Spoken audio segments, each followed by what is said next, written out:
Simula nung taong 2023,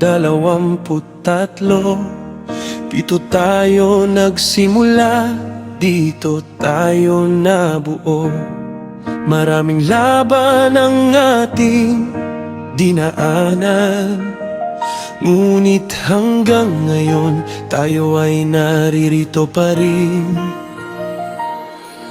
May saya, may hirap, may panalo at talo, ngunit hindi tayo sumuko sa hamon ng mundo. Sa bawat digmaan at laban sa arena, kasama ang mga kaibigan sa bawat bagbakan.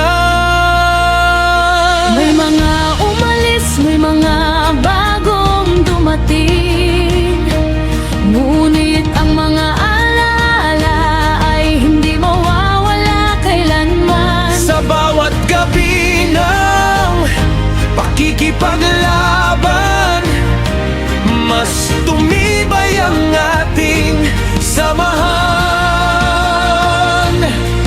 Dumaan man sa taas at baba ng panahon, ang larong ito pa rin ang aming pinili hanggang ngayon. Hindi dahil sa lakas o sa dami ng tagumpay, kundi dahil sa samahang tunay.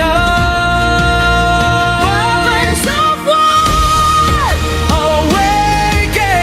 Awakening! Mula dihay katlangan, Tuloy pa rin. Manalo man o matalo sa laban, ang mahalaga ay masaya ang samahan.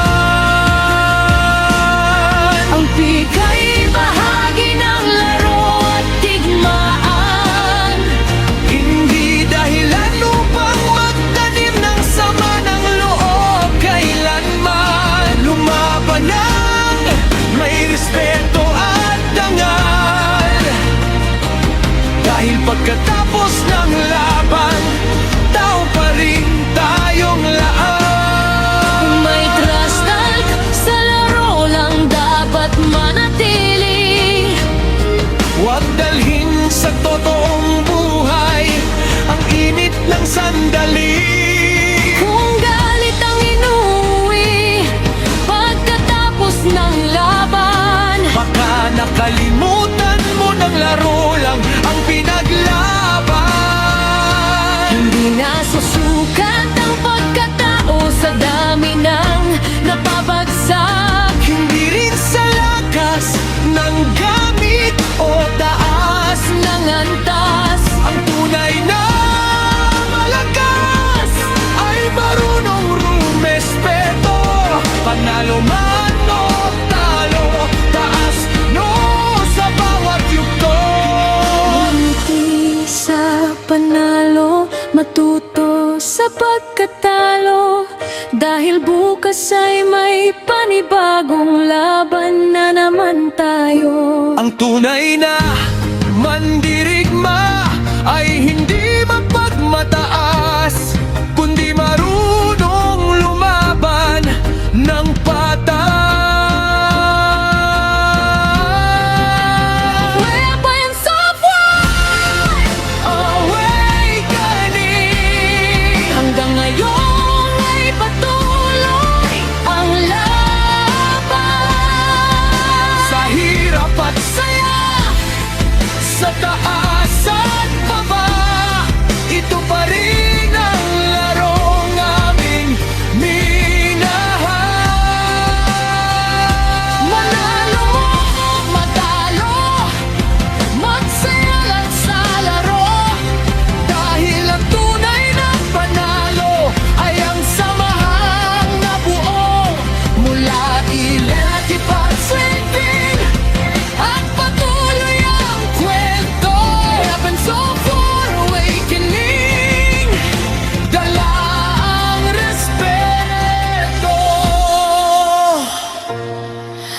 Laban sa laro, hindi sa tunay na buhay.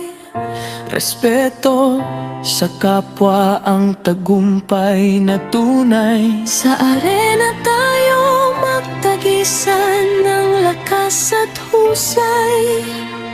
Ngunit sa labas ng laro, respeto pa rin ang gabay. Simula dihay na at patuloy pa rin. Weapons of War Awakening. Hanggang sa susunod na laban.